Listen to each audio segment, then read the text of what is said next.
pressure. School and here go the lecture. I'm what you call it, go get it. Straight gas, no liquor. Hey. What? Hey, this is After Hours Live with Man Cave. This is your host, Tay Wiggs. It's your co-host Mark Sr. Hey man, we got some topics lined up for you guys today. I like to start off, but let's go ahead, man. Marcus, man, tell the people what they've been missing on. So our bread and butter basketball. We're gonna get to it, but there was a trade in the NFL. Julio Jones to the Tennessee Titans. I don't got the details, 100%, but I was just surprised about the amount of people who basically making the Titans, who are already a good team, granted, like they're gonna be in the Super Bowl next year. And Julio Jones is nice, but he's like what? He's 33 years old. He gets hurt. What is his production gonna be like? Is it gonna be that of Super Bowl caliber receiver production to get them to the Super Bowl? They got Derrick Henry in the backfield. Seems like they got their quarterback in Tannehill. And he'd be a wideout to pair along. They're already pretty solid receiving core. And I just don't get why it's so much hype around it. You know what I'm saying? Because granted, we from Cleveland, the Browns normally suck. They've been good this year. So maybe I'm just not impressed because the Browns is finally good. I don't know. Now, Julio Jones playing for the Atlanta Falcons for 10 years, playing with Matty Ice. Hey, man, go to Tennessee. I mean, the last, you got to think about it, play 10 years in the NFL, man. All you can say, man, that's a milestone because the average lifespan in the NFL, honestly, is only about half. You know what I'm saying? You're only good as your rookie contract. Certain guys will make it past your rookie contract. So for a guy like Julio Jones to solidify himself to be in the NFL for 10 years is pretty much a great thing. But let's look at this side, though. I know everybody will talk about the trade for Julio Jones. He gets traded, right, Marcus? Right. Julio Jones gets traded to the Tennessee Titans for a 2023 sixth-round draft pick, right? Right. So the Falcons trade him to the Titans. The Titans receive a 2023 sixth-round draft pick, and the Titans send back to Atlanta a 2022 second-round pick and a 2023 fourth-round draft pick. So when you're looking at something like that for a guy like Julio Jones, who's been on the back end of these injuries in the season that he had, you know what I'm saying? He's a polarizing receiver. But the receiver, I think he was 6'4" or 6'5" receiver, but when healthy, he's a deadly weapon. Right. So you're looking at that too. Then the Falcons cleaned up their books. I think this year, he'd been owed like 20 something, almost like $25, $26 million more. Okay. So they get rid of him. You already got you a nice young receiver in Calvin Ridley and stuff like that. And I thought Calvin Ridley was coming into his own, but let's scratch all that to it. I'm going to scratch that noise. Let's be honest. If I'm not mistaken, I think Matt Ryan is talking to, at the time, the old owner's daughter, Arthur Blank's daughter. Do you think that could have actually came between them about what's going on in the field, Matt Ryan being, let's call it is, a company man? I think so. Because, it came as a surprise that they traded Julio because, during the season, when the year was going downhill, people was making it, analysts was making it seem like Matt Ryan would be the one to get traded. Now you telling me Exactly. He's talking to the owner's daughter. Now I'm starting to, scratching my head like, what's really going on there? Right. So you're looking at that. I'm like, okay, maybe Julio been one out. You know what I'm saying? Right. But you're gonna realize this team only been removed that Super Bowl for what? About this season be 4 years NFL wise. They blew a 28-3 lead. Mm-hmm. And they still have that Super Bowl hangover. And new uniform, new jersey, same results. The Dirty Birds. So, and shout out to OJ Santiago. He who came with the Dirty Bird. Everybody's giving the praises to Jamal Anderson. OJ Santiago did it in practice. Jamal said he's going to use it in the game. So, shout out to OJ Santiago, who came up, who's originally the Dirty Bird game. Originated. When you're looking at Julio, let's be honest. He goes to Tennessee Titans. Alabama running back. Mm-hmm. Great there. And Derrick Henry, as people call him King Henry. We seen what he do in the playoffs. King don't deliver. It's another King we're going to talk about too later on. But as you're looking at, he's going to the Tennessee Titans. Okay, you get you a great offensive player to go along with the other receiver that they got over there. So you're looking at their defense. The Tennessee Titans, they pulled off something. But I'm going to be honest with you. Their defense got some holes in it. You got all the offense in the world. You can score all day long. But if you can't make that stop in that fourth quarter to get off that field on third down, when is it any good? Right, that's what you needed. So you're looking at – no, go ahead. I said that was one of the factors of why they didn't progress in the next round in the playoffs this past year. Their defense, it let them down in the long run. And the other, I can't remember who they played in the playoffs that eliminated them, but I do remember that their defense was surprisingly stopping Tennessee. Exactly. Mm-hmm. So let me look that up real quick. Who they played, so I can be accurate. I think it was Baltimore again in the playoffs. Sure, it was Baltimore. All right, and that's because not to cut you off, Marcus. The reason I knew it was Baltimore because one of my favorite corners I do like to watch, other than besides like Jalen Ramsey, is Marcus Peters. Marcus Peters caught an interception and ran to the middle of their field and stuff on their logo. So I never forget that because, like I said, yes, your quarterback is Ryan Tannehill. Yes. Second of all, the way you stop Derrick Henry, they went 8 in the box. He's not fast. He's just strong. So if he's in the open field, it's going to be hard to tackle him. So people got to figure out how you're going to tackle him now. Now you got to figure out how you're going to tackle Julio Jones. And by the way, Julio Jones doesn't want to wear number 11. A.J. Brown going to still carry on a number 11. That's respectable. Maybe Julio Jones going to wear number 8 or something like that. We just see if we go back to one of his college numbers in Alabama. We're going to see what number he's going to put on. How do you feel about this remark that the Atlanta Falcons coach said, Arthur Smith? Julio Jones got traded, right? Mm-hmm. And I quote, he said, I don't worry about players I never coach. How do you feel about that? He definitely should because he was their number one wide receiver. I mean, he should worry about him because now the worry is not necessarily Julio Jones, is who's going to replace Julio as the number one receiver.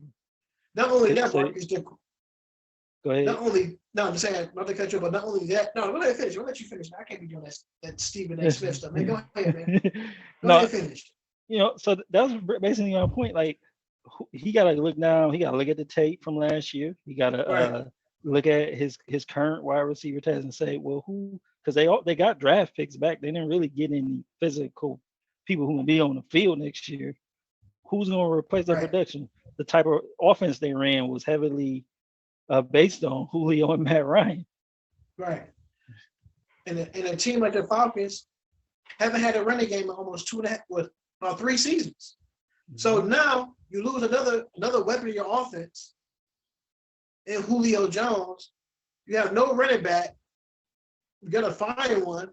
So now the reason why Calvin Ridley was having a good season for the last 2 seasons is because of Julio. Julio commands a double team. So it's easy to get the ball to Calvin Ridley. So now people got film on Calvin Ridley, how they going to play him, how they going to adjust to him. Can Calvin Ridley come out and be that guy that's going to get you 80-plus catches and 1,000 yards with 8 to 9 touchdowns? Can he be that guy? I think the jury's still out. I think I think he's capable, but then the question is, who's going to be the Calvin Ridley of the team next year? Because they need, like you said, Julio getting double team, Calvin open. If for whatever reason NFL say that Calvin Ridley year was a fluke, and he get off to Right. a good start, eventually they're gonna catch on, and he's gonna be double teamed, and then who's gonna be his relief? That's right. That's right. Because that's tough. Because what roster? So you got a receiver. I think he's a rookie. They drafted Austin Tranmere, wide receiver, 5'10", 185 pounds from Rice University. Can he be that guy to bring another dynamic? Can he go in a slot position role and beat Calvin Ridley? That's the whole.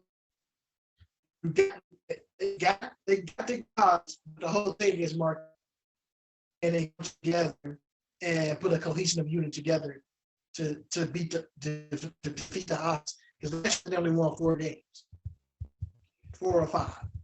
So you're looking at that. There's a lot they got going on. A new head coach, a new philosophy.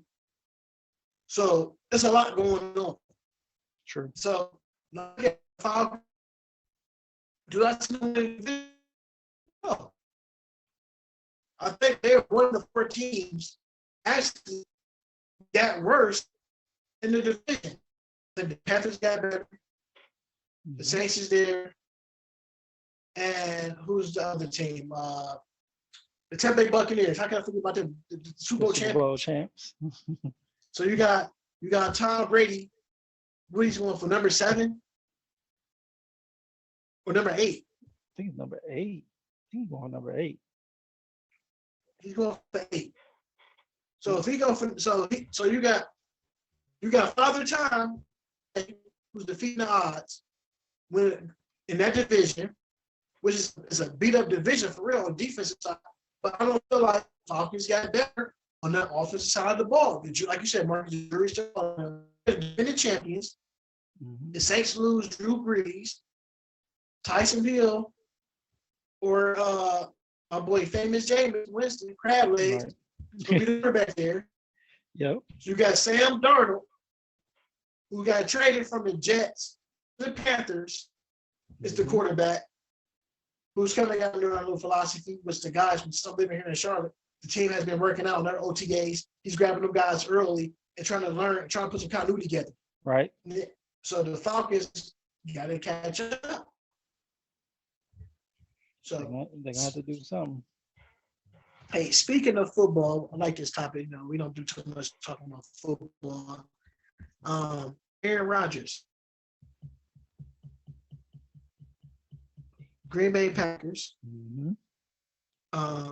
doesn't attend the OTAs. Said he can't do it. He don't like the GM. He can't do it. Mark Murphy. And let's be honest. Green Bay got diehard fans, just like Cleveland, Pittsburgh, all the diehard cities, pretty much. The Cowboy Nation, can't forget about those guys. Those one of them fan bases you cannot piss off. You don't want to show up. Their slogan is "Go Pack, Go." Right.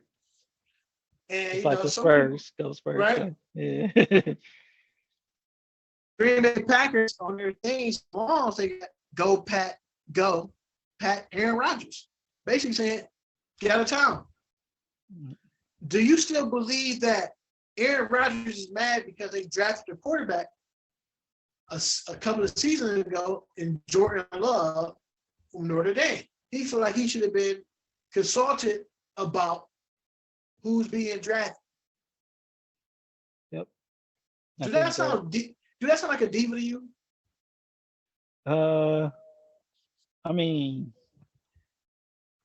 Yes and no. It's Aaron Rodgers. It's like before Aaron Rodgers is Brett Favre. Like when you the quarterback, Green Bay, it's a certain amount of respect that come with it. So when the Packers drafted Aaron Rodgers and when Brett Favre was there, if I'm not mistaken, I believe they did consult with him, even though he really wasn't satisfied with like they came to a conclusion that they still was going to draft him, but he at least got talked to first. As far as I know, if I from me remembering back, I could be wrong.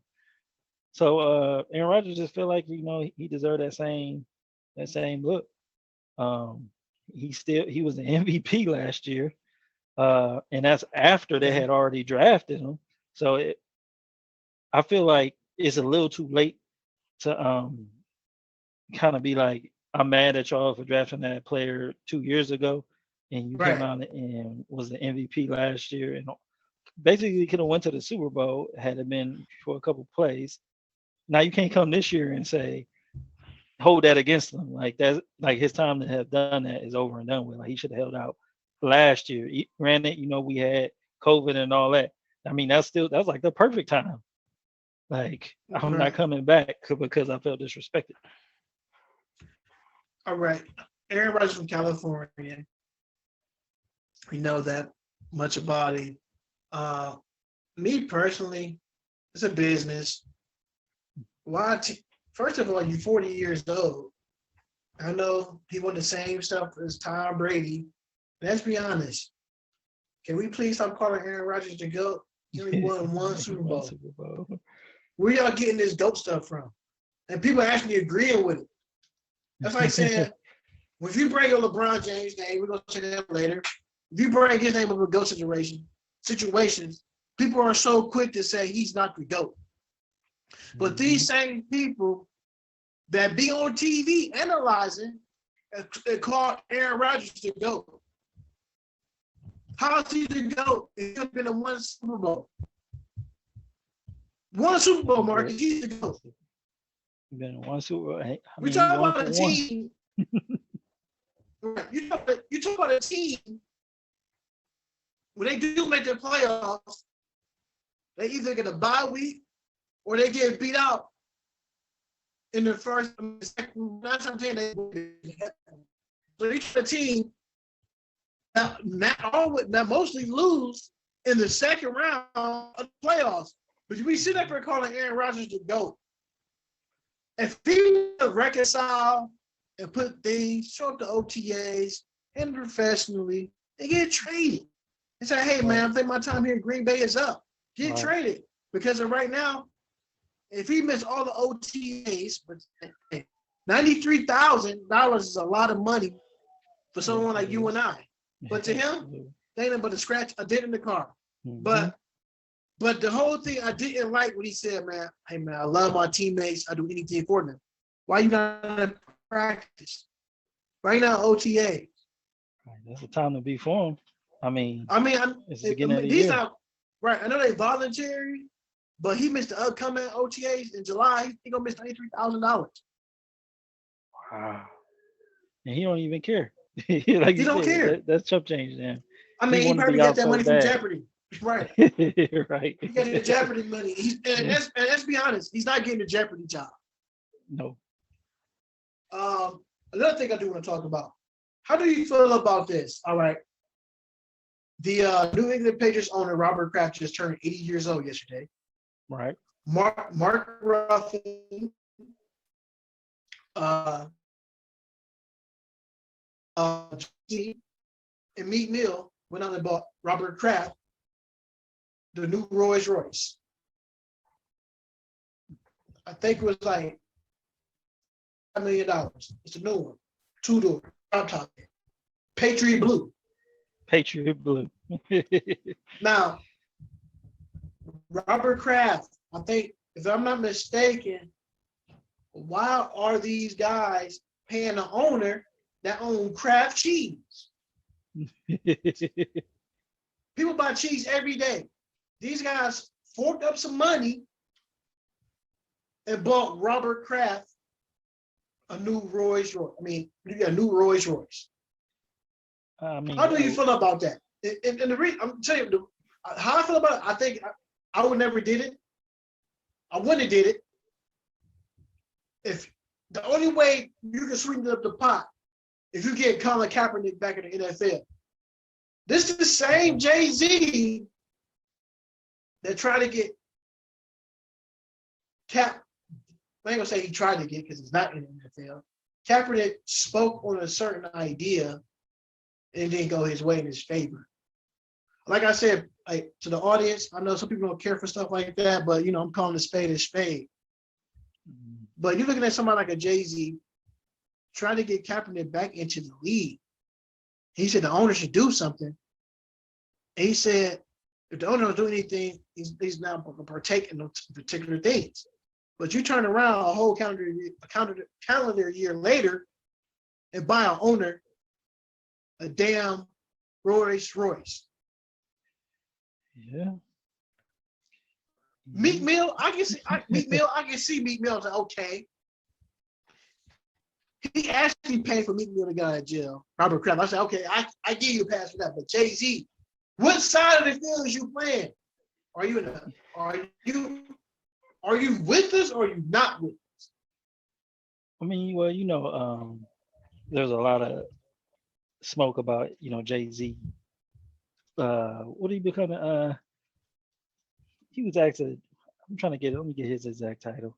Look that up. I think he's a creative. What is his title with the NFL now? Let's talk about Jay-Z. I'll let you know right now. I know he does something with the NFL. Yeah, so he got a partnership with the NFL. Yeah, he got a partnership. So people made a big deal about that because of the reasons you just stated. Colin Kaepernick not in the league. You saying he should be in the league, but yeah, you join the NFL, partner with him. And I think, with Jay-Z, you gotta think both sides. You gotta think socially and business. So it was more of a business move for him. But now that you look at it, you look at the Super Bowls. I mean, the halftime shows isn't nothing but black performers. So that's changing up. You got to think maybe Robert Kraft has some say so in him getting the deal. And then it's like, Right. my thing is, Jay-Z's a billionaire. He's a billionaire. Like, what do you get a billionaire for their birthday? I mean, it's just like, if they that cool, No, I just don't know. I don't know what to think about it. Like, let's say, man, let's be honest.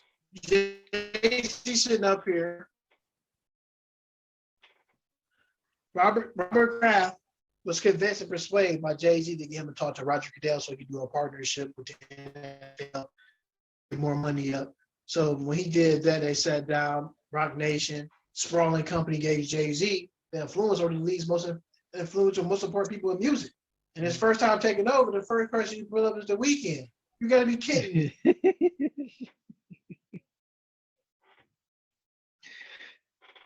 I mean, I'm just saying though, Marcus. Mm-hmm. But people call him the GOAT. Man, only GOAT I know, for real. He ain't here no more for me. My dad was the GOAT. Okay. I ain't gonna disagree with that one then. I ain't gonna disagree with that. Right. But we go talk to, if you talk about sports talk, rap talk, whatever, I'm gonna start labeling people as the GOATs. They are good at their craft or what they do.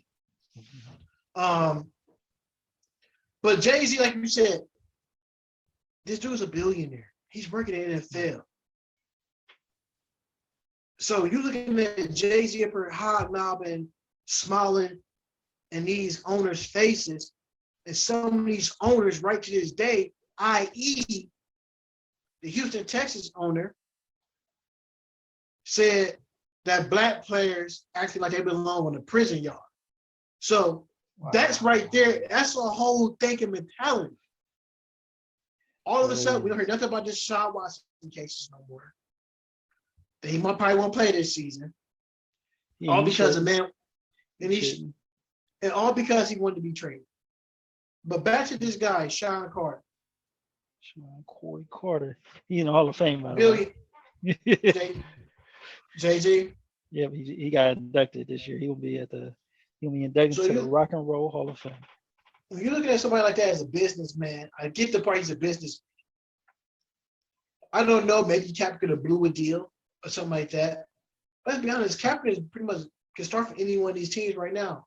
Half of these guys that right now start for quarterback teams at quarterback, some of these guys you can't name. But I just feel like I would never sit there and buy the Patriots owner, Rolls Royce. You think he gonna buy Jay-Z a Rolls Royce? No, I doubt it. That's not a normally gift that wealthy people give. I'm trying to think of the best way to say it. Like that's like would you when you hood rich, that's like a hood rich gift. Even though I don't care how much a That's Rolls more Royce like, costs. hey man, to be honest, man, that's more to me. That's more of a kiss ass gift. You convinced me. You convinced me to sit down and talk with me. I got you, Rob. Right. I got you. That's what that was. New topic, Marcus. Okay. NBA playoffs. I know you want. That's what we're gonna talk about. The NBA playoffs. You know, the first time I seen this since I've been on Earth, the Eastern Conference champions got dismantled, swept in the first round. Former MVP that got swept by Giannis Antetokounmpo. Then you go to the defending champions, the Western Conference champions, Los Angeles Lakers. First round exit too. And they get bounced out the playoffs. Absolutely. And I said when the series started, I said, hey man, I like a gentleman's sweep for the Lakers. You know, I'm man up. Man up. Okay. That's what Shaq was saying to me, man up. But I said I said, give me the Lakers in 5. It didn't happen. I mean, I'm guessing like me, you thought Anthony Davis and LeBron James was at least 75% healthy, at least 75. Because I had the Lakers winning. Let's be honest, man. I had them damn near sweep. Go ahead. I was gonna say I had them almost in a sweep too. Right. And the crazy thing is, you know, I'm a huge LeBron James fan, man. Let's call it what it is now. Let's call it for what it is. Hear me out, people. Some people are dying for me to say this. This is fact. LeBron James is 36 years old, be 37. He got a high ankle injury sprain, right? Right. He's old in basketball. You've been at 10 NBA finals, 9 straight, to be exact. Right? Mm-hmm. So every year since you went to Miami Heat, I think he went to Miami because in 2007, he went to the NBA championship and he missed the last like 4 or 5. So you go to the Miami Heat, I think you go to 4 straight. You come to Cleveland, I think you go like 5 or 6 straight, whatever, or the case may be. And you're looking at the guy who literally, Marcus, who played an extra 2.5 seasons of basketball. He's old in basketball years. Father Time. We kept saying, "Oh, LeBron's beating Father Time." No, he's not. If he's beating Father Time, he still be getting the court playing defense. He still be trying to do stuff. It gets to the point LeBron's not even posting up no more. LeBron is selling more for the 3 ball and the jumper. Right. He wasn't He's barely playing normal self. Right. Right. He's barely playing the passing. Then he's playing with Fine China, aka street clothes. Charles Barkley on street clothes. I call him Fine China. Fine China. You know who I'm talking about? AD, Anthony Davis. And you know what AD stand for? You know, always damaged. That's what that stands for. Always damaged. Because down in New Orleans, he looked really great. Guess who was his sidekick in New Orleans, though? Boogie Cousins. Yeah, and Boogie. It's more physical. Yeah, more physical, and he rarely got hurt. And then it seemed like after he came to New Orleans, he now is getting hurt. Maybe it's something in New Orleans. Maybe they staff. I don't know. But a lot of people was on AD. Your favorite player, Kevin Durant, said whatever he doing ain't working. And he's a similar build as KG. KG. I can't remember 2 times that KG got hurt in his early years. I can't remember 2 where he was out for significant amount of the season. And Anthony Davis, who was it? Like you said, who was his trainer? Who was he training with? He don't. There's no way that this guy literally rebound numbers fell all the way off. He is what? You talk about a guy that's getting like 25 points per game. Now look up, he got 4 rebounds a game. Not banging, not posting up. He want to shoot the jump shot. Hit the weights. Bulk up a little bit more. Shoulders. He light in the shoulders. Andre Drummond. Shoulders. I didn't realize how much of a dumpster fire that he was. He got the dumpster fire. Hey, yeah. In Spanish, Andre Drummond, sorry, bro, you are basu. Garbage. Garbage. Chris Paul, that whole series, he posted you up like 4 or 5 times in each game. Hit the jumper successfully. With a bad shoulder. You can't get a rebound like that. Not only, let's be honest, the Lakers look lost on defense. Andre Drummond looked lost in that type of offensive scheme. Dennis Schroeder seemed to come up with the highest paid point guard. Dude, you and KCP was still scoreless twice in that series. That they played, Lakers team. They took him out the starting lineup, if I'm not mistaken, toward the end there. They put in Caruso. They get enough for the bench. I was talking about Drummond. Drummond. Yeah. Let's be honest, man. DeAndre Ayton was too physical for him and Anthony Davis. That was all. Physicality. Can't argue. Cameron Payne. Remember I told you, Marcus. Campaign. I said, hey, X factors for the Phoenix Suns, we're going to be somebody like Mikal Bridges and Cameron Payne. I don't know what it is that Chris Paul does to these teams I was just about to say when they go there. Like I said, especially the backup point guards. Yep. Backups. The backup point guards get real good when Chris Paul there. Dennis Schroeder. Dennis Schroeder, who got a contract off of it. Right. And not only, it's been on. I'm gonna go back to Dennis Schroeder. That dude was howling. He was howling. He put so much pressure on the Lakers. He said, I ain't worried about the Brooklyn Nets. We're gonna see y'all in the NBA Finals. Should have been worried about the Phoenix Suns. Hey, y'all can even got the first round. LeBron James, my man, but I'll go back to you, LeBron. LeBron, I'm gonna sit here right now. I'm gonna say this: top 5 players in the league right now. I'm going number 5. I'm going LeBron James. Okay. I gotta bring him off that pedestal. He's still top 5. Number 5, LeBron James. Number 4. I'm gonna switch it up a little bit. Number 4, I'm gonna go Nikola Jokic. Just because that's a center. Inside, outside game, post game, taking free throws, whatever. He play at his pace. Number 3, I'm gonna go Luka Doncic. Okay. You ain't got but 2 slots left. You haven't mentioned some people. Number 2, I'm gonna go Steph Curry. Okay. Number one, Marcus, I'm gonna go with Kevin Wayne Durant. Okay. All right. I was worried. He hasn't said Kevin Durant name yet. Boy, KD number 1, LeBron go number 5. LeBron's at the end of that plateau right there. If you look at how the Lakers getting beat, LeBron James, he ain't got that motor like how he used to.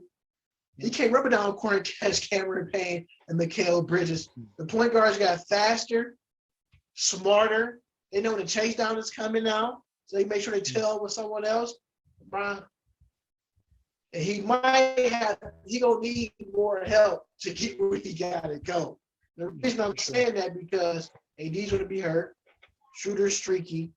KCP. Hey, Genie Bus, call me right now. 216-404. Bleep, bleep, bleep, bleep. I'm on the way. I'm on the way. I guarantee you, Laker Nation, I guarantee you, I could have averaged 8 points in that series. That dude can knock down a cold. He can't even stand right there at the ocean in Los Angeles and throw a rocket to the marina. That's how bad he was shooting. He couldn't score. Schroeder can't say calling out shots and calling people out and come out and keep throwing up these donuts. Fine glass, China man, fine China, Anthony Davis. We gotta find a new workout regime. LeBron James, come on home, baby. One more year. I give you this. Next year should be your last year. I don't think he's. Yeah, he might be body-wise physical. I'm gonna say his mentality there, but physically he's slowing down. That's like the words I can say. Like, do you agree with the top 5 players in the league, or do you feel like I missed some? I was worried that you wasn't going to include Kevin Durant. No. I thought you was about to. I thought you was about to say Kawhi at number 1. Like Kevin Durant. The reason I say Kawhi is not to me a top 5 player in the game. A top 5 player to me. I can't even say that because I'd be like contradicting myself about LeBron James. Never let their team go down 0-2 or whatever.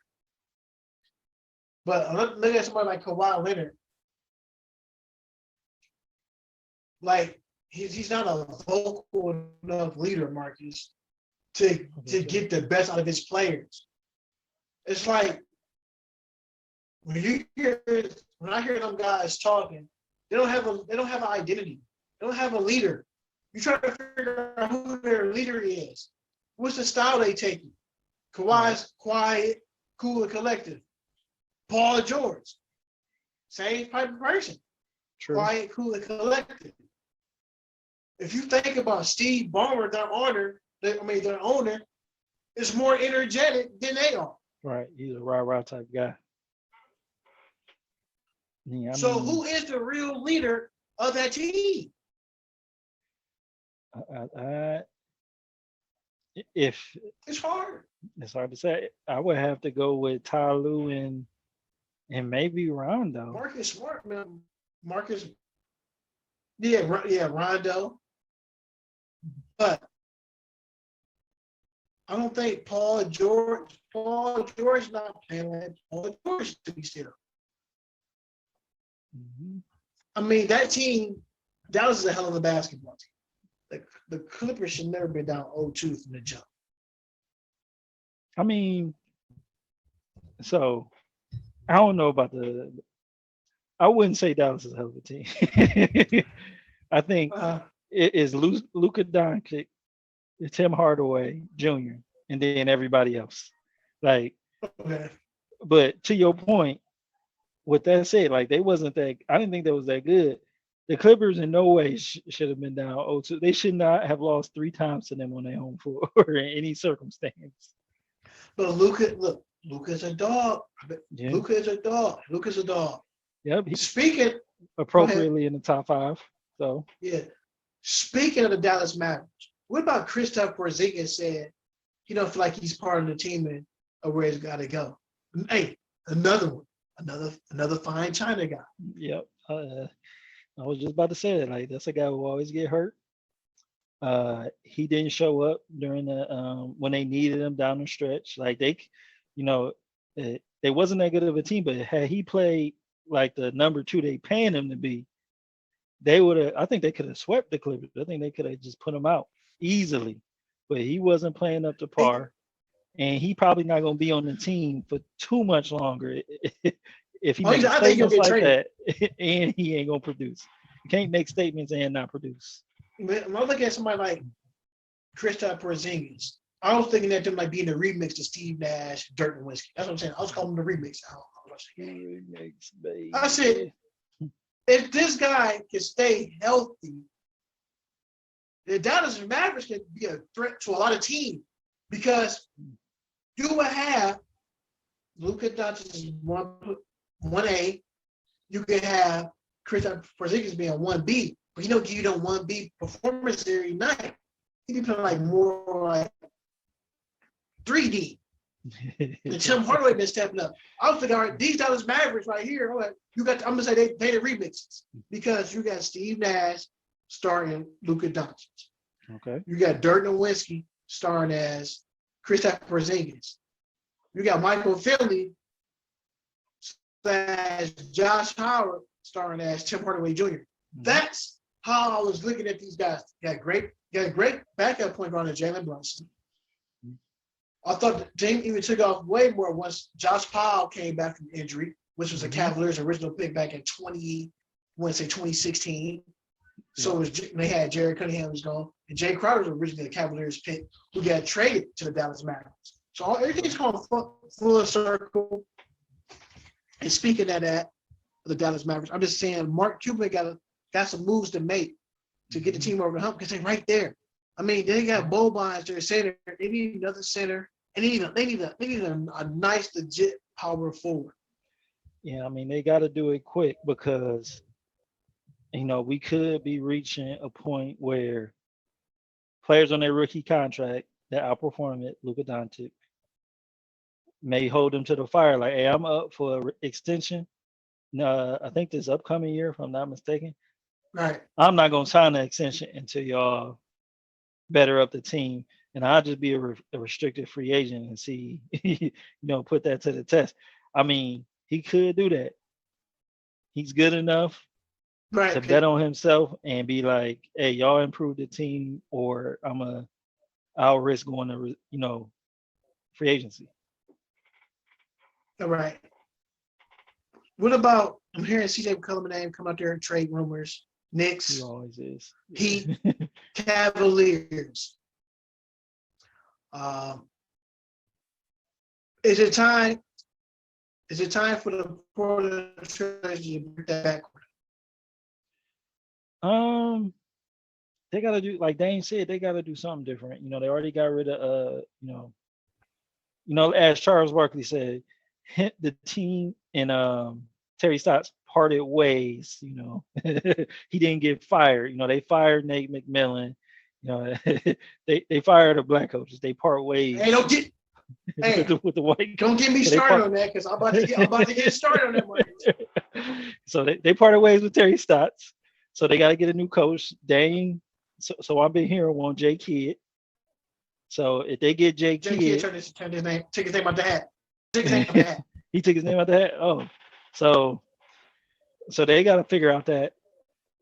And I like Dame and CJ together for some reason. I like them together. They need some defensive players.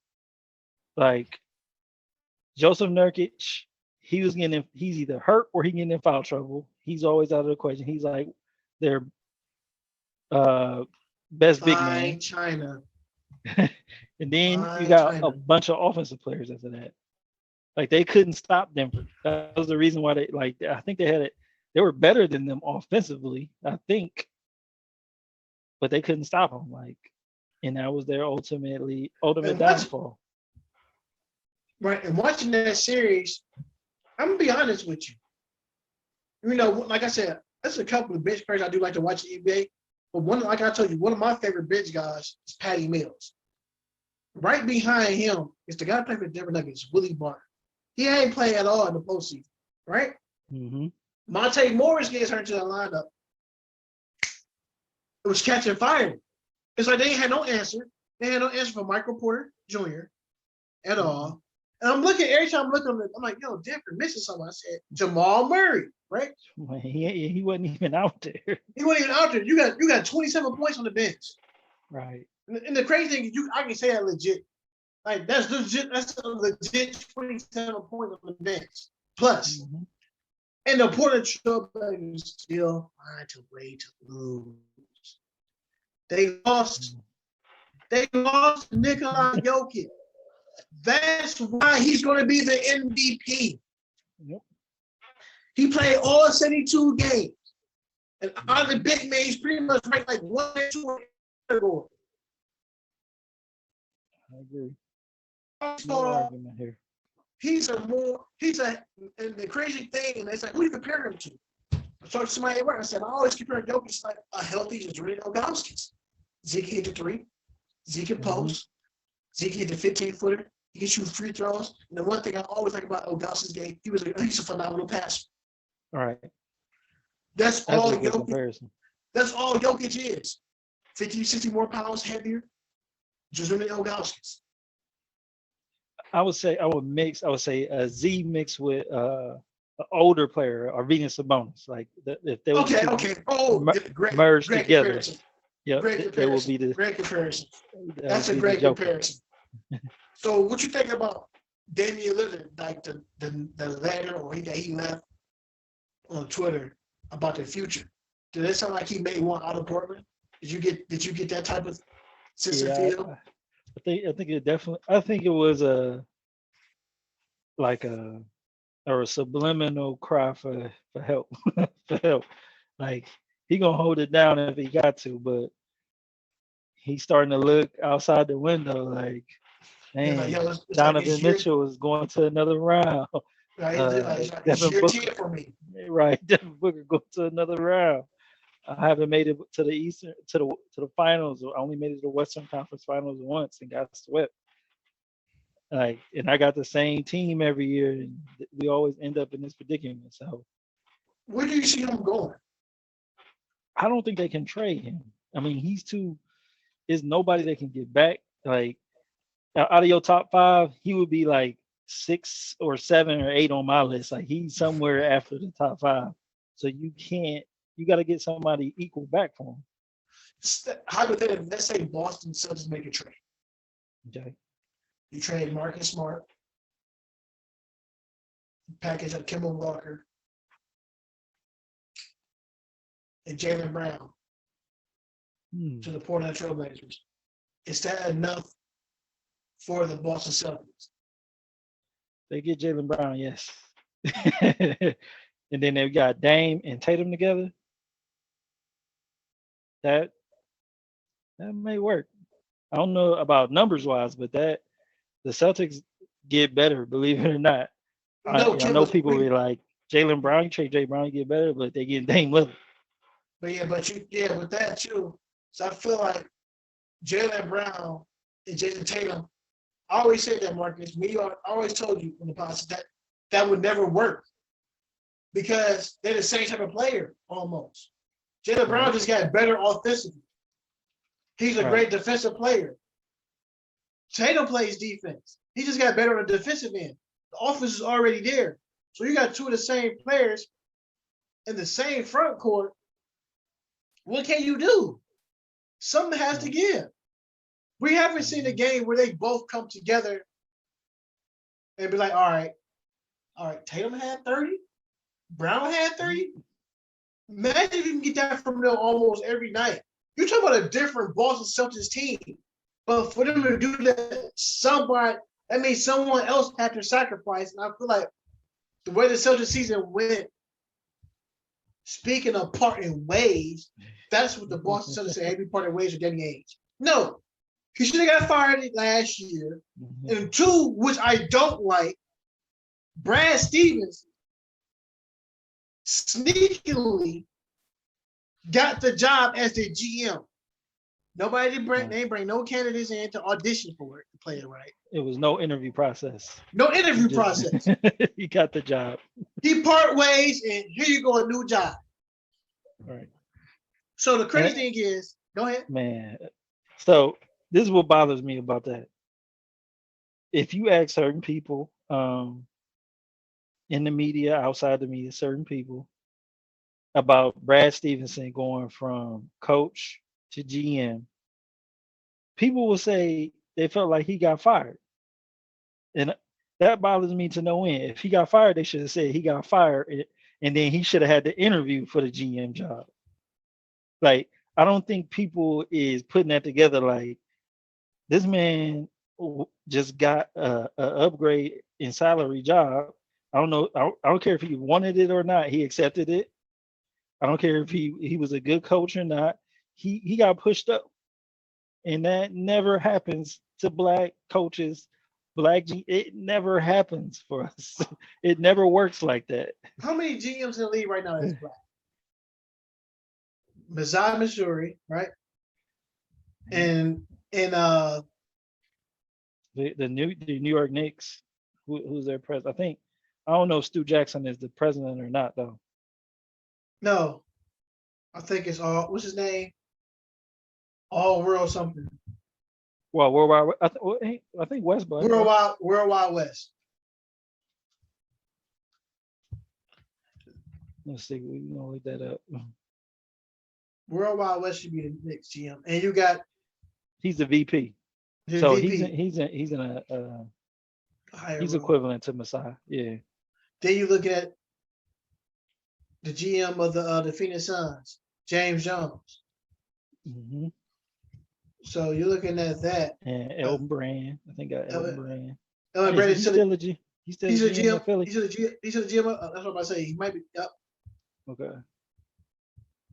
So it's not that many of us. Yeah, Elton Brand's a GM. I don't know. I'm not sure of Kobe Altman, like his racial, like his ethnicity. I don't know if he's black or mixed. I don't know. So, but he can count as one part. Another. Oh, I think Grant Hill's the GM of the Atlanta Hawks. No, he's an owner. I know that. He's a part owner, like Dwayne Wade is in Utah. Okay.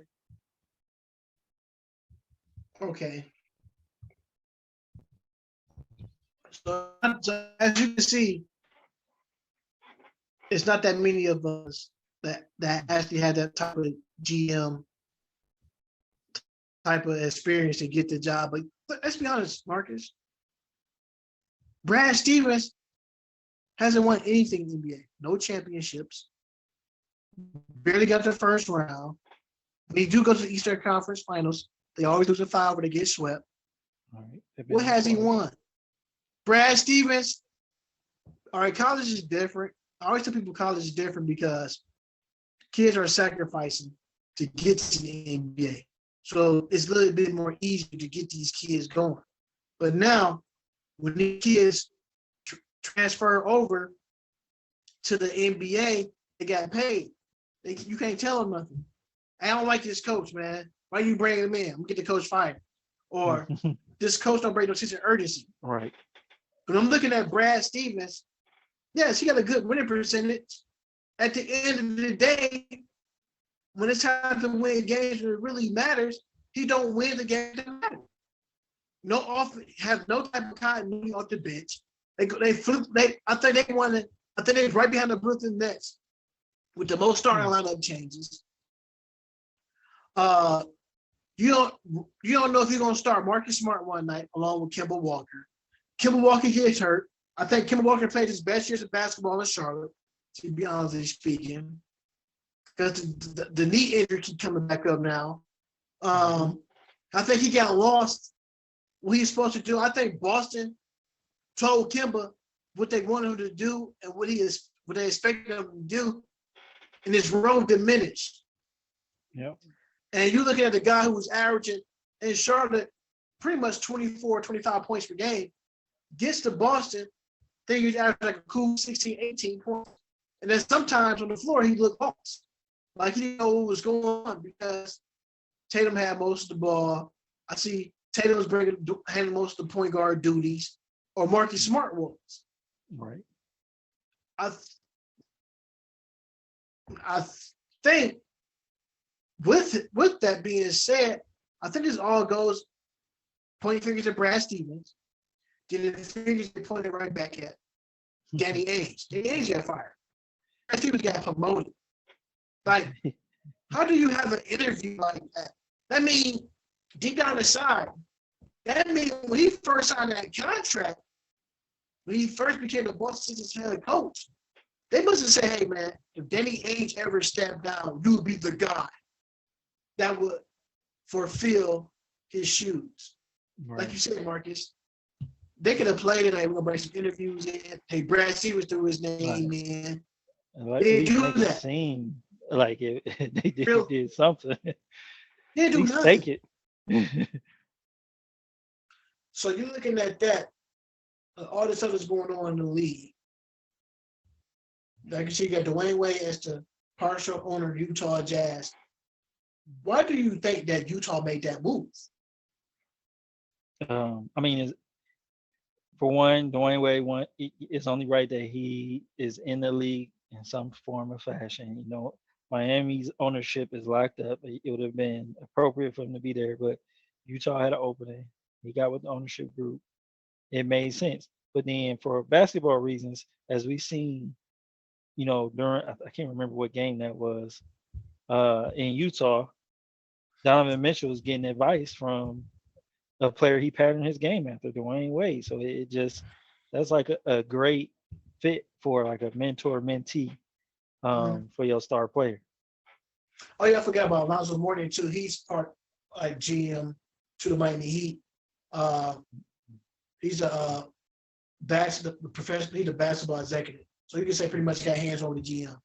All right. So the sad part about that, the reason I'm glad you said something about that, when I'm looking at Dwayne Wade, got to see 3 championships. Let's be honest, 3 championships, three the hard way. You tell me that Miami Heat, you tell me that the Miami Heat that had no room for Mr. Wade County. You know they had a falling out. The reason why he left in the first place. So, but think about it though. Alonzo Mourning got a championship ring on the coattail of who? Dwayne Wade. He's the executive of personal basketball operations, vice president, whatever. Dwayne Wade goes to Utah Jazz. And, you know, in the Utah Jazz organization, it is what it is. It's majority white.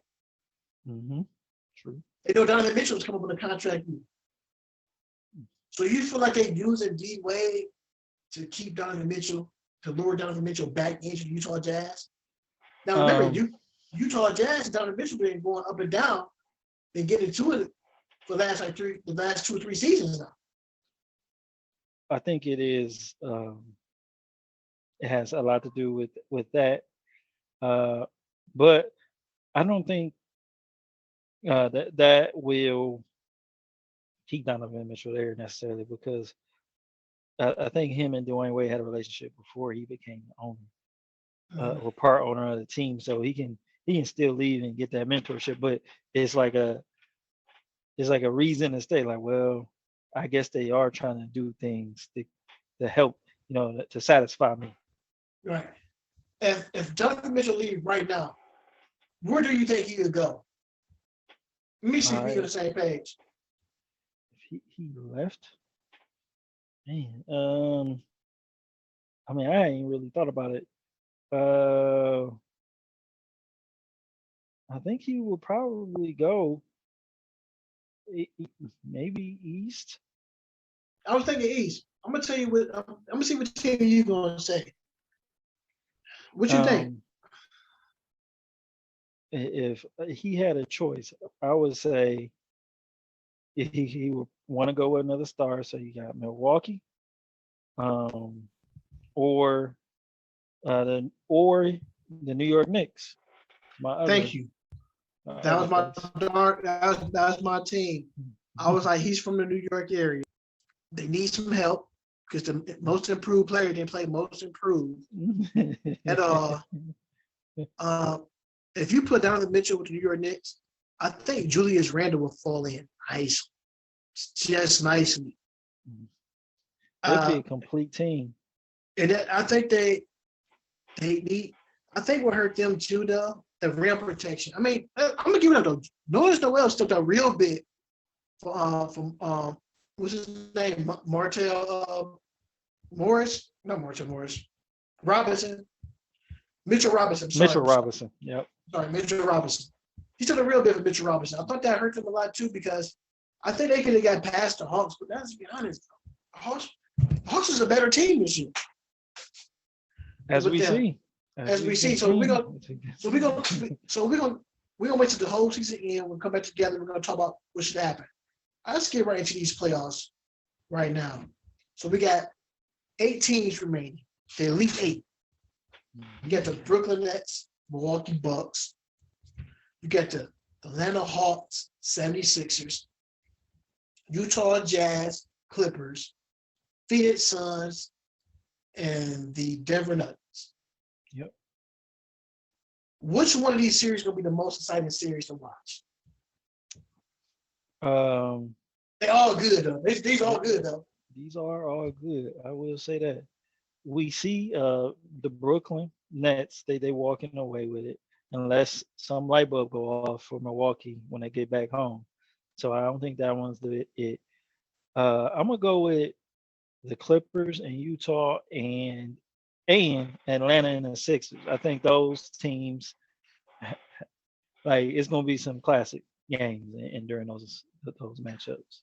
I do want to say this. The funnest series to watch right now. Keep telling y'all, people in Philadelphia love to say trust the process. That process still going. Ain't going nowhere. Trae Young. Balling. Not only is he balling, John Collins balling. Remember, I said before the playoffs started, Marcus, I said the X factor for them would be DeAndre Hunter and delivering.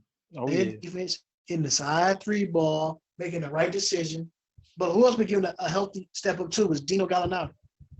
I don't like the Mohawk. But it do look weird on him.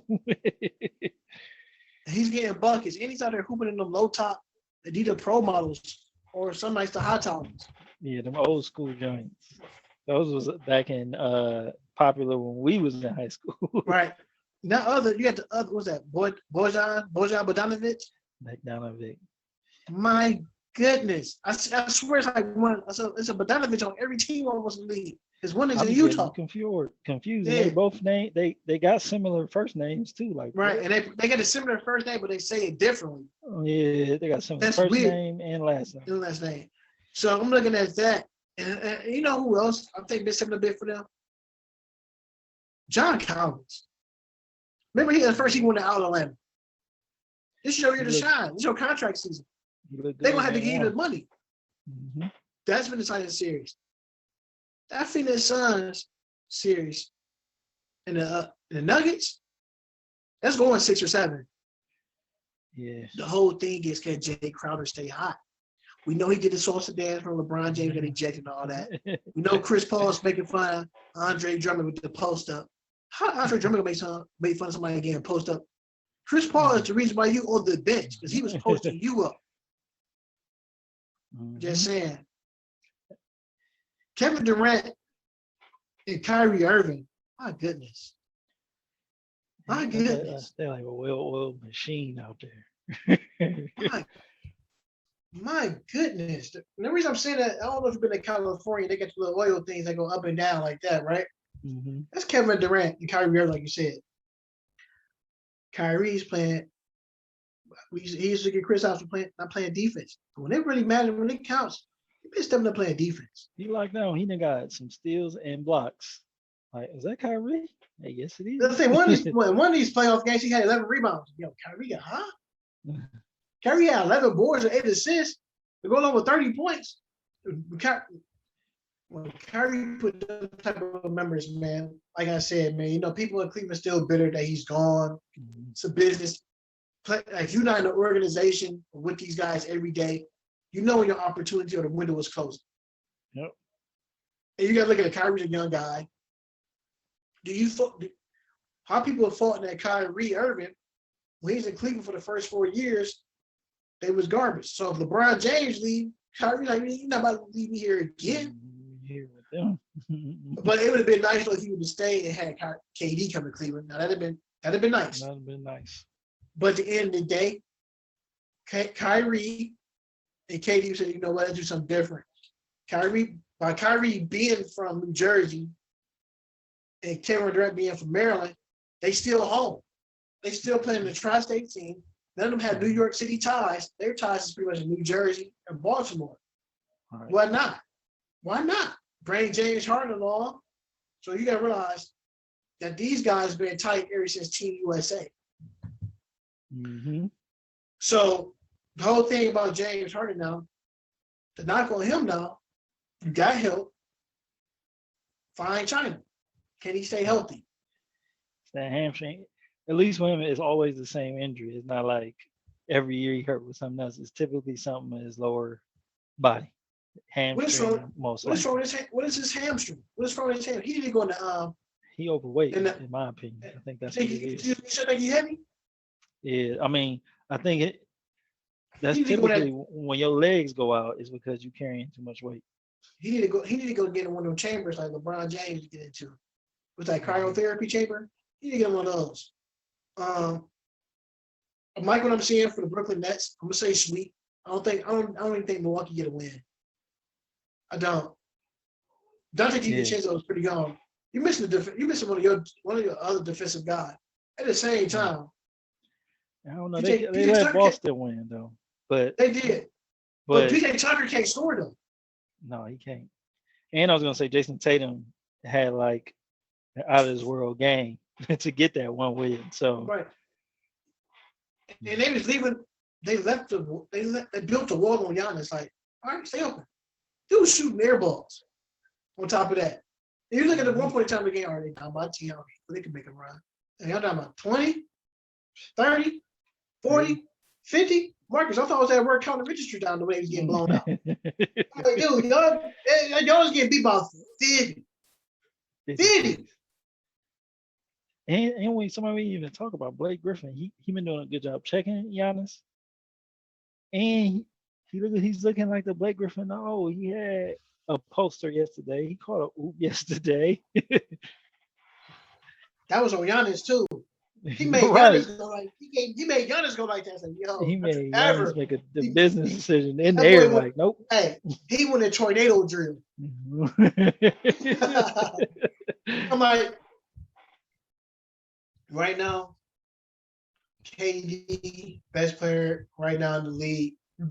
I mean, at one point in time, everybody kept saying LeBron. Yeah, when it's healthy, LeBron is good. Mhm. But right now, if LeBron come back next year healthy, if he put the same performance, what are we gonna say? Like Kevin Durant right now is the best player right now. Like right now, hands Mhm. down. I'm not gonna Yeah, sit up here and I don't think it's fabricate that. close. Like KD is the best player. KD I can think come he's and go. missed less than 10 shots in the series so far. If I'm Man, not, look. I'm gonna have to double check that. I think it's something crazy like that. KD so much of a walking bucket, Marcus. He come to your house right now and get 20 and leave out. You ain't really score 20 points. That's how good he is. That's how good he is. And I'm being serious. You know, like I said, I'm a huge LeBron James fan. He's one of my favorite players. But you got to give credit when credit is due. Like that dude was a legitimate 50 ball. And Marcus, the way he's out here getting these points is very easy. He's not even trying. It look easy for him. It's look effortless. It look easy for him. And the sad part about it, the Milwaukee Bucks ain't picked this up. KD is going to his spots on the floor. Mm-hmm. It's like he's in practice. Are you guarding me? Then speaking of this situation, KD said Jay Will lied about talking about certain things. Do you believe that? We know that Kevin Durant and Jay Will been together talking together on a couple of podcasts. Do you believe that? I think it may be some slight, some slight truth to it. And then Kevin Durant just taking it out of proportion because I don't see Jay Will just lying 100% about that encounter. Like it's some truth to it, but it's probably not all the way accurate. Do you feel like just because Kevin Durant and Kyrie Irving got something against the media, they just want to play basketball? Because I know the night they did beat the Milwaukee Bucks. Did you see the press conference after game one? Yeah, I did. Kyrie, like he didn't want to be up there. Like he was agitated. I mean, I know that. Like that. Think about this, Marcus. I mean, you a ball player. I know you don't. I know how it is. You play. You say you want to play a game you love, you like with your brothers. At the end of the day, all right, respect that. You want to go home. You get paid for your job. The fans come see you. What you think the reporter want to do? The reporter gotta wait till you get done playing basketball. Wait till you take a shower, get a dress, and come to the podium after the playoff game.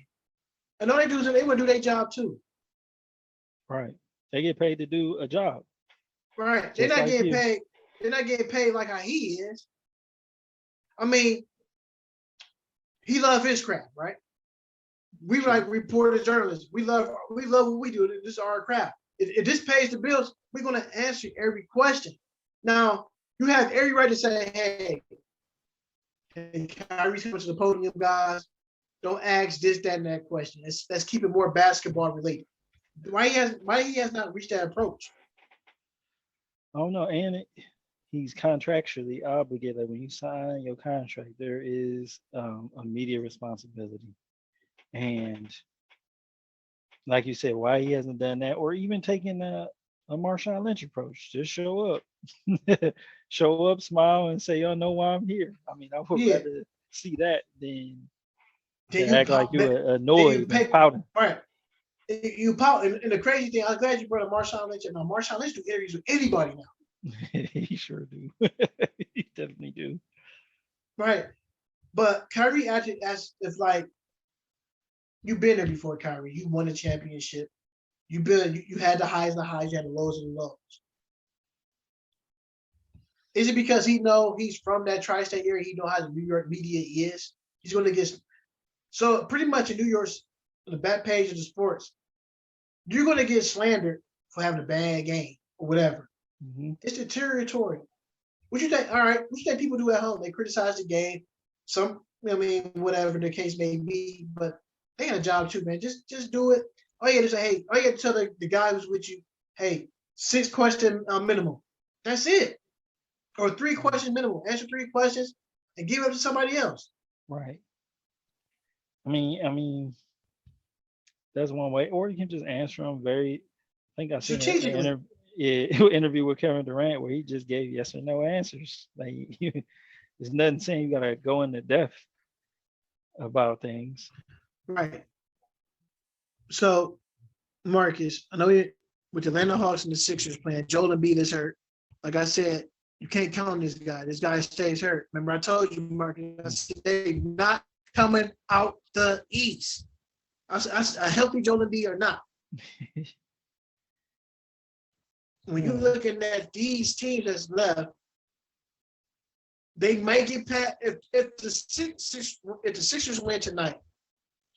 If the case may be when they play game 2 and tie the series up, they probably can win a series. But if you let the Hawks win 2 on your floor, then go back to Atlanta and win a game in Atlanta, that series could be over. Yep. And if that happens, Joel Embiid or Ben Simmons won't be on the team next year. One or the other. I think Joel Embiid is more as a candidate to stay because he was ahead. Like even though he's fine in China, he will at least play like an MVP when he did play. So he was in it at the top of the MVP ratings next to LeBron, him and LeBron neck and neck when he went out. And Ben Simmons,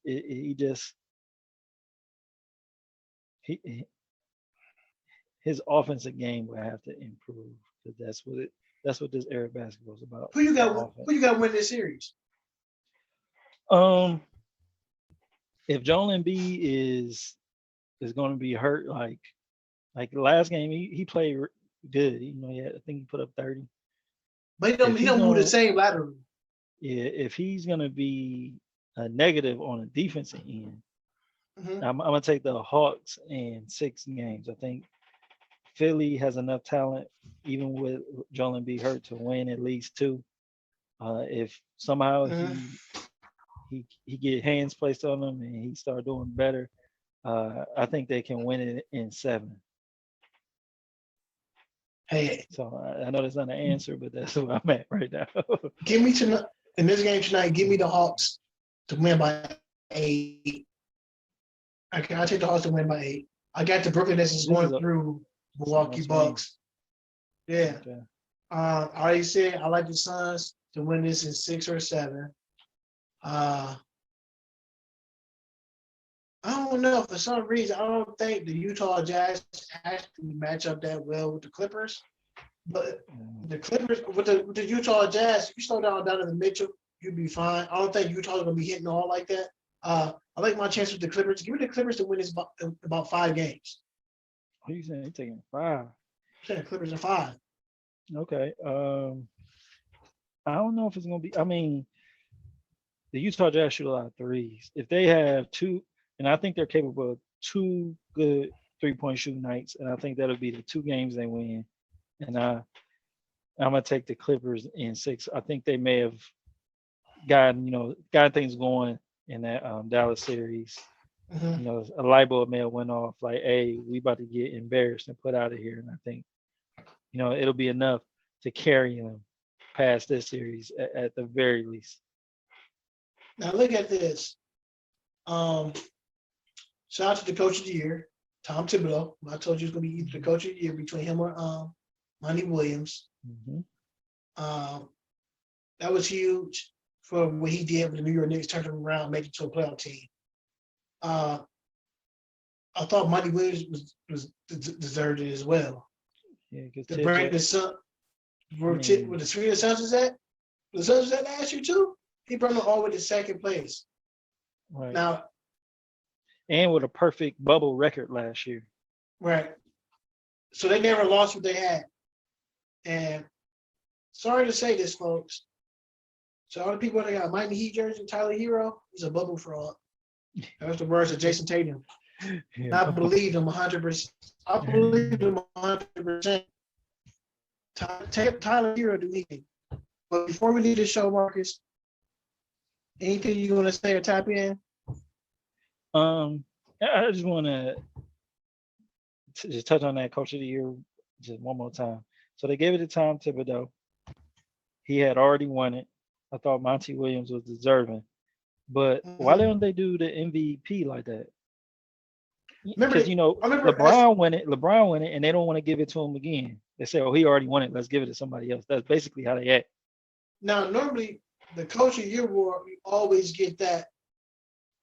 Yeah, the coach of the year awards always get in the second round. Remember, at one point in time, the MVPs would be given out in the first round of the playoffs, or the second game of the second game of that series. Right. So now you almost gotta wait till a team almost get to that third or fourth game or the conference finals before they give out the MVP. All right, the MVP to me should be given out right away. Once the season ends, you do your votes already. I think by all the second awards. by the second game of the playoffs, let's get all these awards going. They're trying to stagger it out. And it makes people look bad in a way. Like, just give them out. Like, it's based on the regular season. Because now people, what they see is, playoffs. Oh, Giannis Antetokounmpo was the MVP, but he getting swept by the Miami Heat. And it's like, how is he the MVP? And then you look at LeBron winning another championship, and he's the best player in the bubble. Right.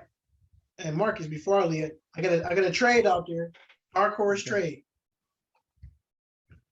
Don't be surprised if Karl Anthony Towns get traded. Okay.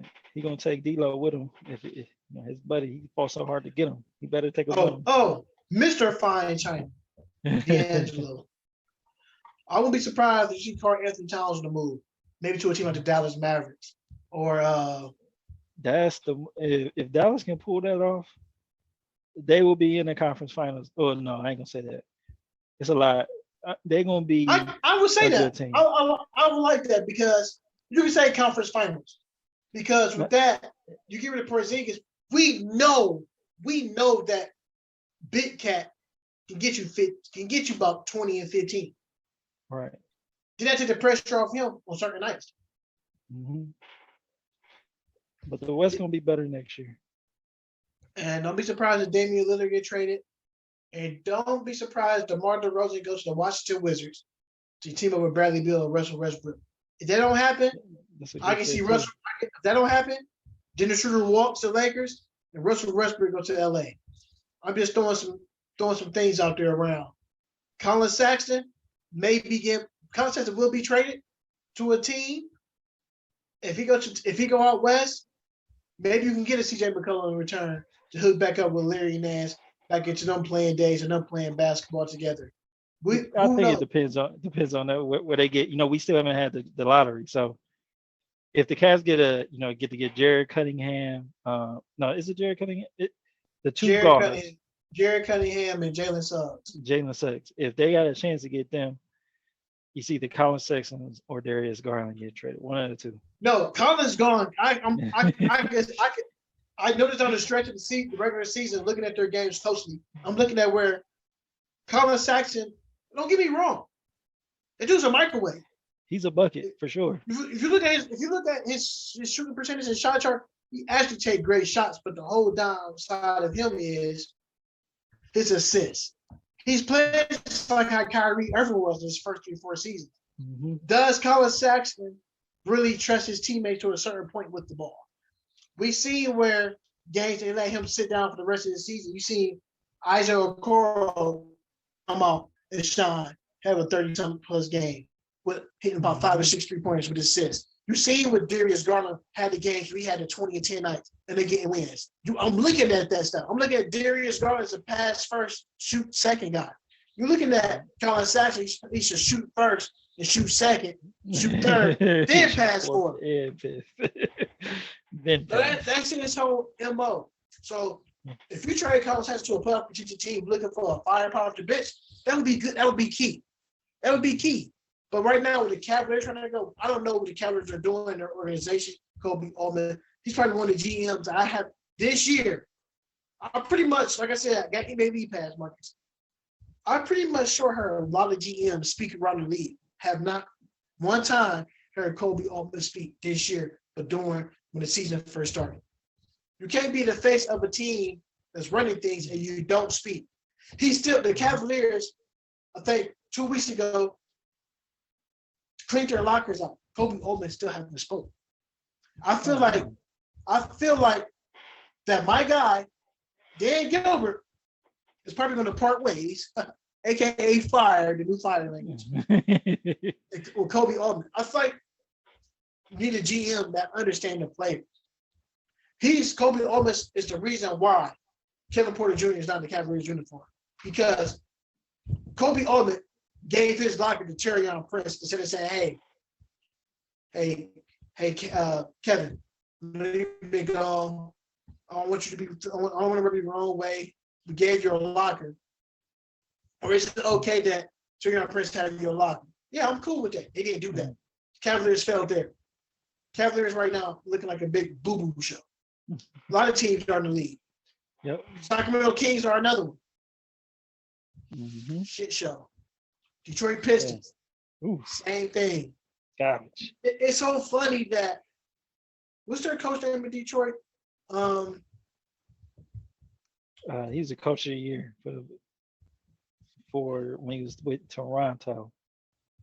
What is that coach name, man? He's a black guy. He's coaching Toronto. He's coach of the year.